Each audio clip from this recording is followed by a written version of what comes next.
Atenção, hein? Vamos falar agora do idoso que morreu eletrocutado no bairro da Boca do Rio a tocar em fios de alta tensão. Lorena Dias está com parentes do seu João, que trabalhava, como eu falei, como pedreiro, já brilha no telão da cidade Aratu. Oi, Lorena, que informação você tem pra gente sobre essa tragédia, mais uma vez, no bairro da Boca do Rio, mais uma vez uma morte causada por uma descarga elétrica?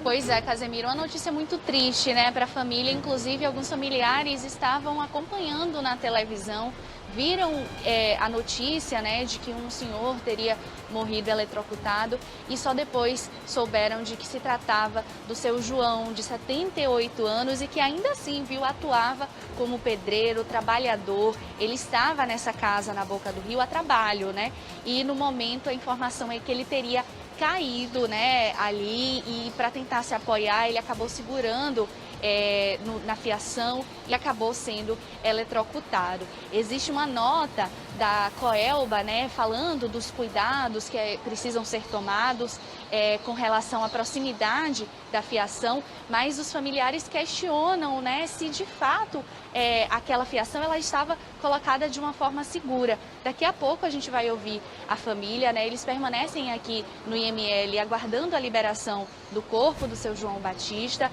E tem um detalhe, Casemiro, que chama a atenção também com relação à perícia, porque esse incidente, essa tragédia, como você disse, aconteceu no início da tarde, por volta de 1h30, mas o corpo só foi retirado do local por volta de 7h40, quase 8 horas da noite. Foi esse tempo todo de espera ali dos familiares, né, naquela cena muito triste. E, enfim, os familiares seguem ainda incomodados, né, com tudo que aconteceu. O corpo ainda não foi liberado aqui no IML, mas a gente vai conversar com eles para trazer mais informações, não só sobre seu João, mas também sobre essa fiação que estava nas proximidades dessa casa na Boca do Rio, que, como você disse, é um bairro que em menos de uma semana nos traz esses dois casos, né? Há uma semana atrás, um advogado, ele também morreu do mesmo jeito, eletrocutado. Daqui a pouco eu trago mais informações. Obrigado, Lorena Dias, pela informação. Daqui a pouco você volta. Olha a imagem, hein? Olha a imagem, o momento em que o corpo, né, já caiu morto, claro, o seu João Batista dos Santos cai. A informação da polícia é que ele se desequilibrou com algumas ferramentas na mão, tocou nos fios de alta tensão, muito próximos, né, morrendo na hora. Em nota, a Coelba lamentou o ocorrido, como acaba de informar a Lorena Dias, informou que caminhou uma equipe ao local, verificando que o acidente foi provavelmente por causa do toque de um vergalhão de metal na fiação. A empresa também destacou que a rede elétrica está regular e em condições adequadas. Como disse Lorena, em menos de uma semana, 2 mortes causadas pelo mesmo motivo no bairro da Boca do Rio. A mesma coisa. Olha a imagem da dor da família, de parentes, no momento em que chegam os bombeiros, enfim. Olha que cena triste. Que cena triste. Uma descarga elétrica violenta. Violenta. Daqui a pouco a gente volta com Lorena Dias, que vai conversar com familiares de seu João Batista dos Santos, tinha 78 anos e trabalhava como pedreiro. Voltamos a falar sobre o idoso eletrocutado que morreu, não é isso? É isso, a gente continua chamando a atenção aqui porque um idoso morreu eletrocutado ao tocar em fios de alta tensão. Quem tem mais informações é Lorena Dias, que está com um parente aí, na verdade parentes de seu João. Lorena, boa tarde mais uma vez. Desculpa, primeira vez, é contigo.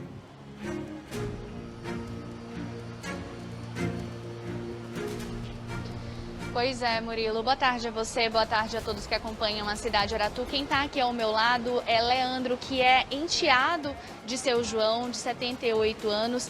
Ele, Leandro, que trabalhava como pedreiro e no momento em que tudo aconteceu, ele estava trabalhando, não é isso? Estava trabalhando, ele era responsável pelo serviço, era um serviço de porte pequeno, acredito daí não ter processo talvez de autorização por parte da prefeitura. E como foi que o acidente aconteceu? O que é que foi relatado a vocês, familiares? Ele estava deslocando um vergalhão de cerca de 6 metros. Aparentemente era para colocar em cima de um banheiro. E me parece que ele perde o equilíbrio de alguma forma. Esse vergalhão avança uns 2,5 metros, que toca numa linha de alta tensão que está mais ou menos entre 6 a 5,5 metros de altura. O que eu entendo ser muito arriscado. Deveria estar um pouco mais alto.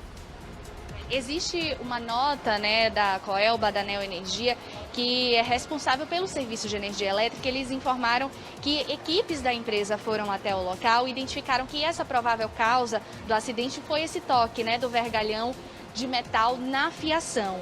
A empresa de energia também informou que a rede elétrica está regular e em condições adequadas.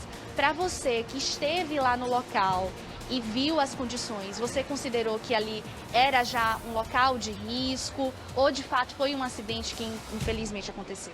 Olha, acidente a gente tem que afirmar que foi acidente, até porque ele não se programaria para tocar numa situação de alta tensão.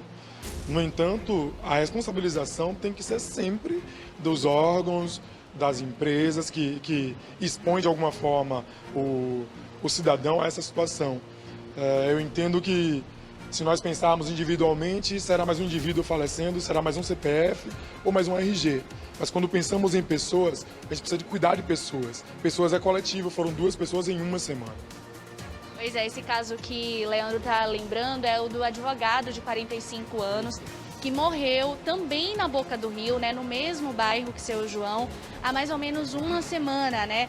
O caso dele chama a atenção para a questão da fiação do bairro, né? Se de fato existe uma segurança com relação a isso, porque foram 2 casos muito próximos no mesmo bairro.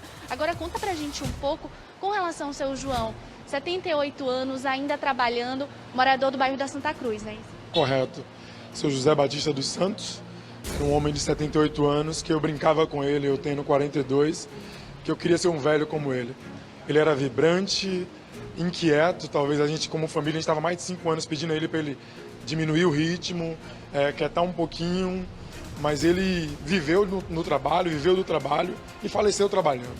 Mas enquanto cidadão, enquanto indivíduo operacional, nós precisamos coletivamente cobrar dos órgãos do Estado medidas protetivas que venham cuidar e interceptar a perda de vidas. Isso vale para desde assalto a acidentes de trânsito, o cobrar o cinto, por exemplo, que por sinal nós pagamos multa quando não colocamos, deveria ser cobrado que os órgãos protegessem essa rede ou até disponibilizassem para pessoas de baixa renda essa proteção. Porque pode-se alegar que é ele que tem que pedir, mas se o órgão não onerar, com certeza nós iremos pedir essa solicitação sim, desde que não seja oneroso para a gente. Que cobra a taxa simbólica de R$100, com certeza as pessoas não vão deixar de se proteger por causa de R$100, mas que de alguma forma façam com que a gente, que é trabalhador operacional, tenha essa proteção sem necessariamente ter custo, porque o país está difícil vivermos, estamos sobrevivendo enquanto brasileiros, não só baianos. Daí você ficar perdendo a vida num incidente desse, uma pessoa... eu brincava de dizer que o DNA dele era DNA de bode. Ele não tinha gordura no corpo, para vocês terem ideia. Então, assim, só para você saber quem é essa pessoa que a gente está falando, um pai de família que me respeitou de tamanha forma, há 11 anos atrás, fez aniversário de casamento em julho, que foi pedir a minha mãe para namorar com ela. Para você ter ideia dos valores que é esse homem. E aí eu faço uma citação bíblica para vocês, que diz o seguinte: maldito o homem que espera a pena nessa vida. 1 Coríntios 15, verso 19. Como foi para você, que pelo visto assim, é uma pessoa tão querida, como foi para você receber a notícia? Você me contou que você estava em frente à televisão, você viu uma notícia, né, de que um acidente tinha acontecido, mas não imaginou que pudesse ser ele. A gente raramente pensa que é um ente querido. Minha mãe estava fora do estado. Ela me liga com a voz embargada, pedindo para ver um acidente. Eu olhei para a TV, em 5 segundos, olhei para a TV e linkei. Desliguei na mesma hora, que eu sabia mais ou menos o que era, suspeitava. Precisei conseguir localizar o telefone do rapaz responsável do serviço. Eu apenas pergunto a ele: está tudo bem? Ele me diz: não está tudo bem. Então daí eu só tive que me deslocar e foi uma tarde difícil. A gente passou cerca de 7 horas e 40 minutos no processo entre o acontecimento e a retirada do corpo do local. Estamos aqui desde as 7h30 da manhã no IML. Não culpando o IML, é o protocolo, mas a gente está aqui o tempo necessário para se resolver esses protocolos necessários nesse processo de dar o último adeus. E tenho certeza que vai ser um momento muito difícil, né? Mas as memórias, né, que ele vai deixar não vai ser só dessa tragédia no final, e sim de uma vida, né? Leandro, ele é enteado de seu José, né? Isso? Seu José, de 78 anos, pedreiro, que infelizmente morreu na mesma hora, assim que ele foi eletrocutado, né, ao tocar em fios de alta tensão no bairro da Boca do Rio, no início da tarde de ontem. Ele deixa 4 filhos, uma esposa, como ele disse, casamento, né, de 11 anos, esse enteado aqui que a gente viu que gosta muito dele também. E, infelizmente, muito obrigada pelas informações, por ter dado entrevista exclusiva aqui para a cidade de Aratu. E pode ter certeza, Casemiro, Murilo, que a gente vai continuar acompanhando esse caso. É isso aí, muito obrigado, Lorena. Agradecer também o entrevistado aí. Fica aqui o nosso desejo de que Papai do Céu possa confortar o coração da família e, com a palavra, a empresa citada, no caso ele falou os órgãos, as secretarias, a empresa que foi divulgada aí, na verdade, que foi... a gente sabe qual é, né? Então, o trabalho do Corpo de Bombeiros, a imagem é muito forte. A gente teve que colocar um efeito ali, um mosaico, mas com a palavra, a empresa citada, Casemiro. É isso aí, muita força para a família nesse momento tão difícil. Como disse Lorena Dias, em menos de uma semana, 2 pessoas mortas, eletrocutadas no bairro da Boca do Rio.